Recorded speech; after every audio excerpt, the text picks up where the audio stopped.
Why do the Chinese paint on scrolls or fans? Why don't their paintings have frames like Western ones? Why are they often black and white without color? Why is there so much empty space in Chinese paintings? In this video, we're heading to China to see how the thoughts and philosophy of a people deeply influence their art, elevating painting to a sacred status. When we decide to talk about Chinese painting, the best thing to do is to understand the rules governing it. Yes, Chinese painting has rules written by Xia He, which influenced many painters after him. It's Xia He that H at the beginning isn't actually pronounced. In the late 5th century AD, Xia He came up with 6 principles based on Chinese thought and Taoist teachings. These were the rules for landscape painting in China, and anyone who wanted to paint in this style, one influenced by Taoism, had to follow them. When we look at these rules, we gradually begin to understand where Chinese painting gets its uniqueness. Before we get to Xia He's rules, I should add that although this isn't a video about Taoism, as we explore Chinese painting, we'll naturally become a little familiar with Tao as well. A one-line explanation of Taoism could be this sentence: don't sink into form. Don't contemplate. Don't follow any school. Don't take any path. Then you will reach the Tao. Tao, or Tao, literally means the way or the path of life. The first and most important principle is spirit resonance, or harmony between the artist's spirit and the rhythm of nature. In Taoism, to reach the truth, you must not think. This is exactly the opposite of Western philosophy, which seeks truth through thought, reasoning, and argument. Taoist mystics believe we reach truth in the very moment we're doing absolutely nothing, when we are in a meditative state and have become one with nature. Again, this video isn't meant to be about Taoist philosophy, but the connection between that philosophy and Chinese painting is so intertwined that it's impossible to understand traditional Chinese landscape art without at least a basic understanding of Tao. Also, it's really difficult to fully understand Tao, so I'll only be touching on it briefly and focusing mostly on the paintings. So when we say the first principle is harmony between spirit and the rhythm of nature, we're referring to the Eastern concept of spirit. To achieve this harmony, you must dissolve your ego. You surrender yourself to the rhythm of nature, and nature itself will guide you toward truth. Here's an important point. When we say Chinese painting is far from logic, thinking, and reasoning, we have to ask, then how do they paint? What do they think about? You can't just draw without thinking, right? The answer is, it's done spontaneously. They sit and draw without prior thought or planning. This is what they call spontaneous execution. It's very similar to some of the surrealists of the 20th century, who believe that using tools and conscious thought before creating art pulls us away from the essence of painting. So, they argued, we should start painting without reasoning. In traditional Chinese landscape painting, because there is no ego, no self, and the artist becomes one with nature, there is no pre-planning involved in what they want to paint. As a result, the act of creation happens spontaneously and very quickly, extremely quickly. The execution of Chinese landscape artists is incredibly fast. A Chinese landscape painter might sit for hours in front of the subject they want to paint. Just sit, sometimes for days, facing a tree, a dragonfly, a frog, or whatever. Why? To forget themselves, to merge with the world, to become that dragonfly, to literally become one with it. Now, in order not to break that meditative state, that unity with nature, and not fall back into the material world, the painting must be executed quickly.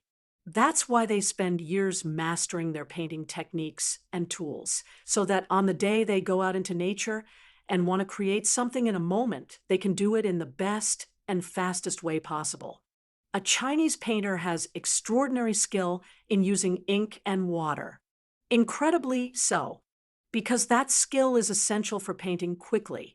They may sit for hours in front of a frog and then suddenly pick up the brush and paint a frog.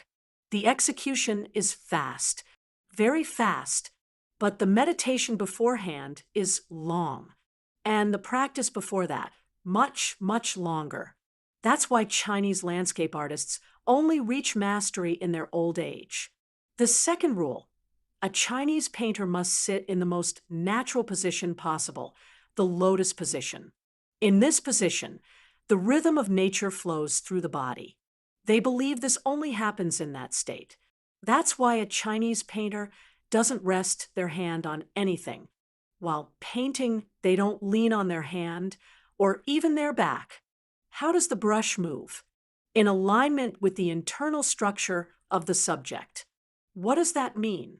For example, if they want to paint a plant, they draw from bottom to top, the same direction the plant grows, from seed to sprout to maturity. Or if they want to paint a waterfall, they draw from top to bottom, following the fall of water. This means the brushstroke moves in harmony with the inner essence of things. The painting completely serves the nature that the artist believes in. The third rule: the natural form is a reflection of the formless. The Chinese painter stays true to the natural form, but that form is a reflection of something formless in their painting. So, they express formlessness through form.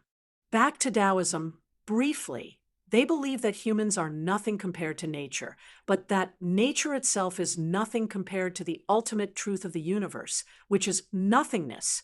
That's why the Chinese painter must be able to depict that formlessness. The fourth rule: color in Chinese painting. In Chinese painting, simplicity of tools is considered a virtue.